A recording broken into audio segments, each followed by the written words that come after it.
The movie begins with voiceover, saying, "There are legends of people born with the gift of making music so true.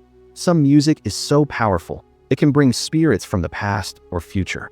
In ancient West Africa, they're called kriots. This gift can bring healing to their communities, but it also attracts evil." Clarksdale, Mississippi, October 1932.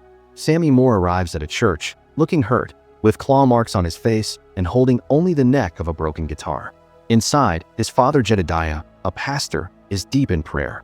When he sees Sammy, he asks him to come inside and tries to comfort him. Jedediah tells his son to turn away from music, to follow God, and repent. But Sammy stays silent, holding tight to what's left of his guitar. While his father telling all this, Sammy experiences a vision where someone badly hurting him. The story then jumps back to one day earlier. Sammy's cousins, twin brothers named Smoke and Stack, return to Clarksdale after living in Chicago. They've stolen money from gangsters and are waiting for someone to arrive. Soon, a car pulls up and a man named Hogwood, a former Klansman, and steps out. He takes them to an old sawmill, the place Smoke and Stack plan to buy and turn into a juke joint for the black community. They give Hogwood a bag of cash and warn him, if he or any of his clan friends come near again, they'll be killed. The twins go to pick up Sammy, and together they head to a hidden spot by the roadside where they've stashed a truck full of alcohol, meant for the big opening party at the sawmill. Suddenly, a snake slithers out, but Smoke kills it fast. After checking the truck, Smoke says they should wait and open the juke joint next weekend. But Stack insists it has to be tonight. Smoke agrees, but says they'll need to split up. Someone has to guard the truck. So Smoke stays behind, while Stack and Sammy head off to set up the juke joint. Smoke starts the truck and drives into town to meet some friends. When he gets there, he spots a little girl and asks her to keep an eye on the truck. He tells her, if anyone comes near and stays too long, just honk the horn. He'll pay her 10 cents for every minute. She agrees, and he heads inside. Inside, he meets his old friend, Bo Chow, and his daughter, Lisa. Smoke asks for help with a sign and other things needed for the sawmill's opening night. But suddenly, the girl blasts the horn. Smoke runs outside and sees two men trying to steal the truck full of alcohol. Without hesitating, he shoots one in the back and the other in the leg to show he's serious. One of the men recognizes him and quickly apologizes, saying he didn't know it was Smoke's truck. But Smoke shoots him again. The people in town watch, but they don't panic. They know the twin brothers and respect them.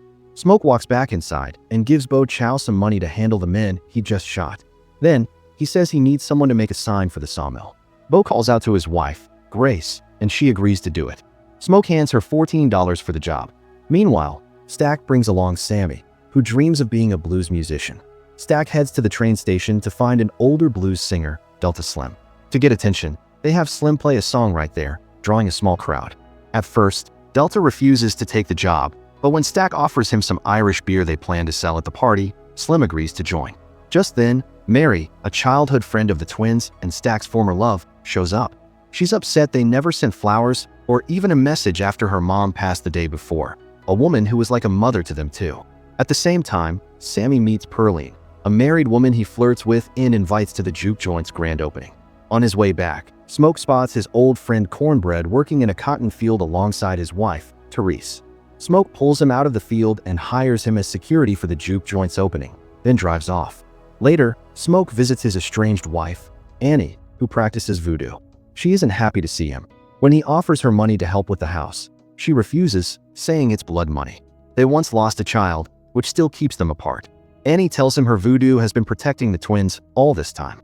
As the sun sets, an Irish man named Remick, who is covered in blood, rushes to the home of a racist couple, Bert and Joan. He begs them to let him in, offering gold in exchange for protection from Injuns. They let him inside.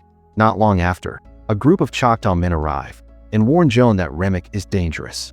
But she doesn't believe them and sends them away.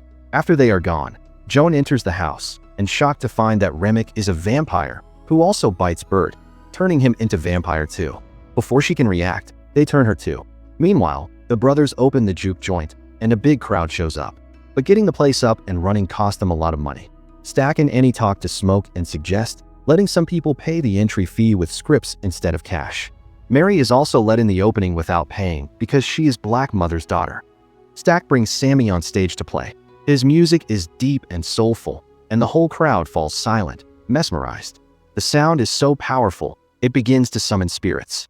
Suddenly, Black musicians from different times and places appear inside the juke joint, joining the celebration. The building seems to burn with energy, but no one stops dancing.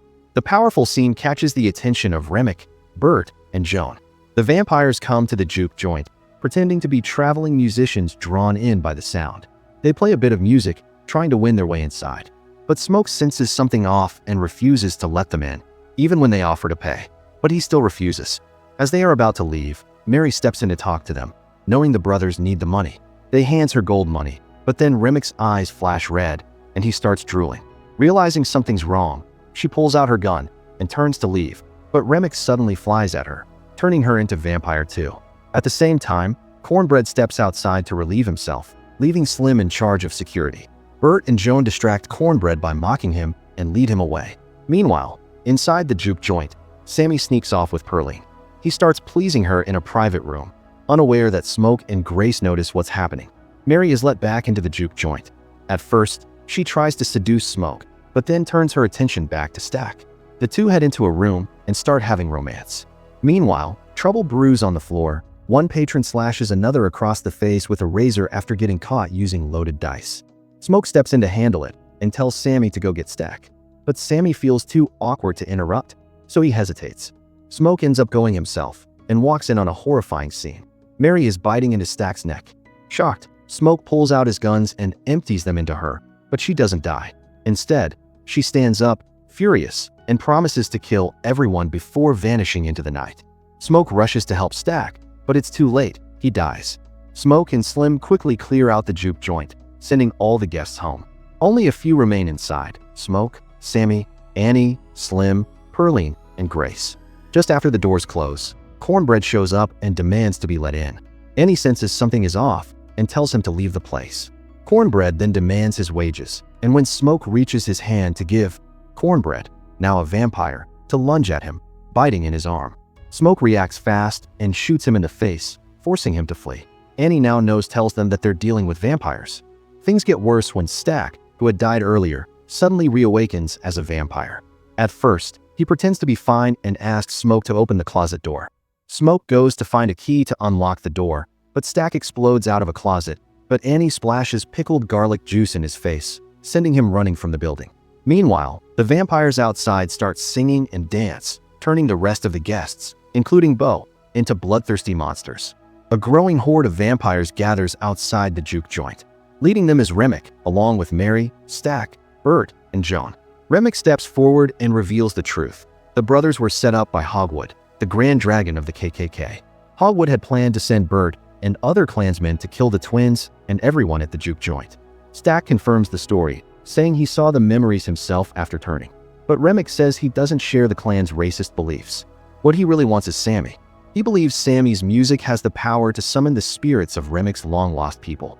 Remick then offers the group a deal: become vampires, live forever, and escape the pain of racism and death. But when they refuse, they threatens to kill Grace and Bo's daughter, Lisa.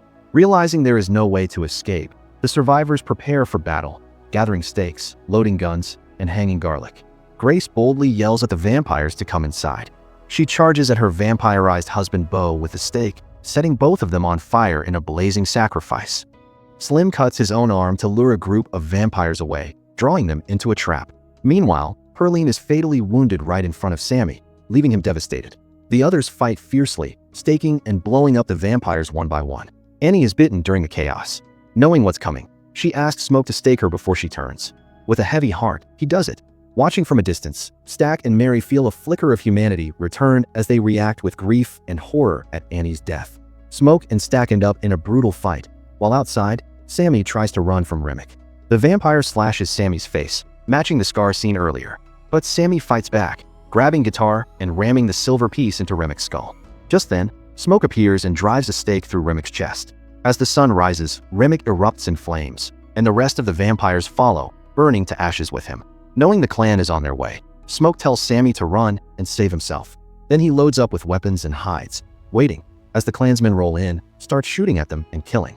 He even throws grenade to the vehicle to kill the men. During the shootout, he also gets shot in the gut, but he does not stop. He kills the rest, one after another. Finally, it's just Hogwood left. He begs for his life and offers money, but Smoke kills him too. As Smoke lies dying, He sees Annie's spirit and the spirit of their lost child. Meanwhile, Sammy returns to the church. His father begs him to give up music, but Sammy refuses. He drives north, with the guitar still in his hand. During the credits, we see Sammy in 1992, now an old blues musician, still playing. After his show, Stack and Mary appear, looking the same as they did decades ago. They smile and hug him. Stack says smoke didn't kill him that night. He told him to stay away and protect Sammy from the shadows. Stack knows Sammy's time is almost up. He offers to turn him into a vampire, so he can live longer and keep making music. But Sammy gently refuses. He says he's seen enough, and when his time comes, he's ready. Sammy picks up his guitar and plays one final song for his old friends. Before they leave, he admits he still has nightmares from that night, but also says, before the sun went down, that day was the best of his life. Stack nods. It was the last time he saw his brother, the last time he saw the sun, and the last time he truly felt free. In this way, movie ends here. Thanks for watching. Like and subscribe for more interesting movie recaps.